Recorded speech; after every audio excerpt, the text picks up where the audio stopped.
I walked out of the clinic with the feeling that the world had become smaller, as if all of space had narrowed to a single thought. He was preparing to disappear, while I was planning a life with him. I didn't sleep that night. Every few minutes I checked my phone, as if he might change his mind, as if he might come back.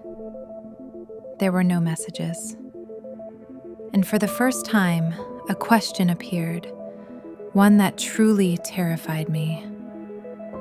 If he was so afraid of disappearing in front of me, why did he allow me to disappear without him? The answer came a few days later, in the form of a letter. No return address. I held the envelope in my hands and already knew, whatever was inside, after this, he would be gone completely. And if I didn't open it, I would keep waiting. The envelope was ordinary, no stamp, no postmark.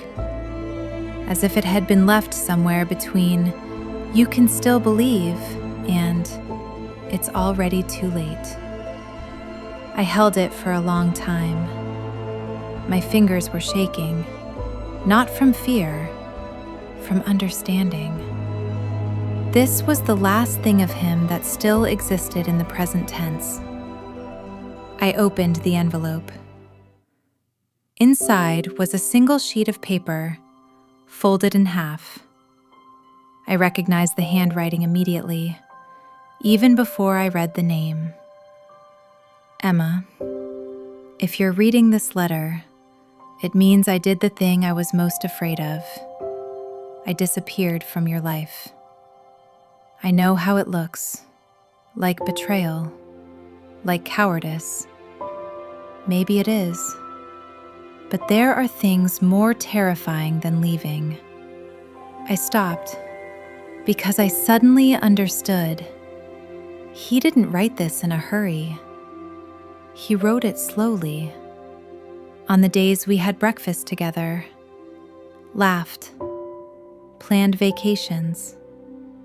I learned about the diagnosis long before you started noticing anything.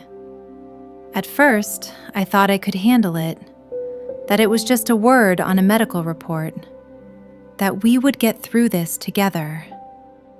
And then I realized, together meant you would start losing yourself before I lost myself completely.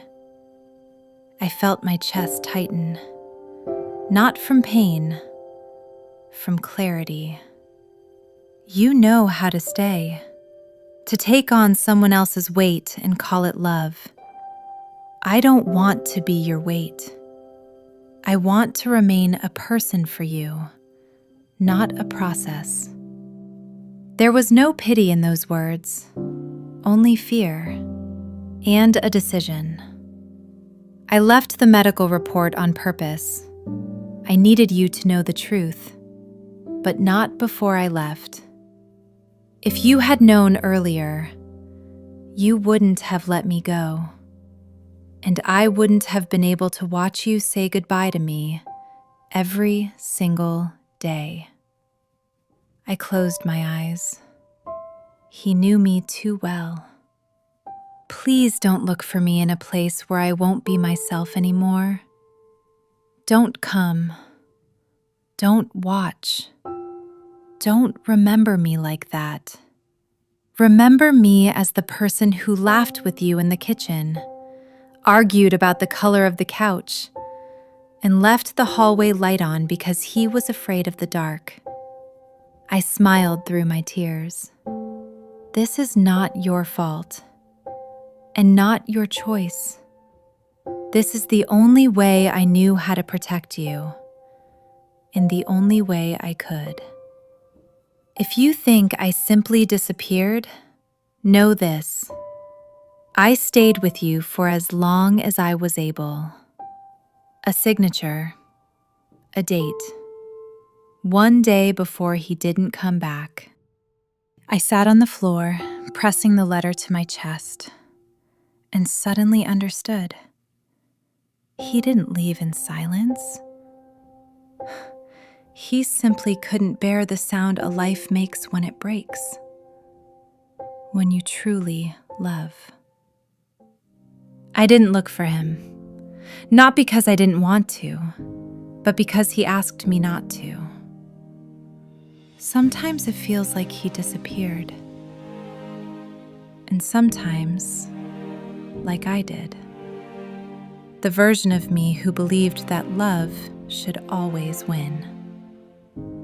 Time passed. I never found out on which day he stopped being himself. And maybe that was his final decision, to leave me with memory, not goodbye. We were together for 5 years, and one day, he disappeared. But now I know. The most terrifying goodbyes are the ones where no one betrayed anyone. Where love turned out to be stronger than the desire to stay.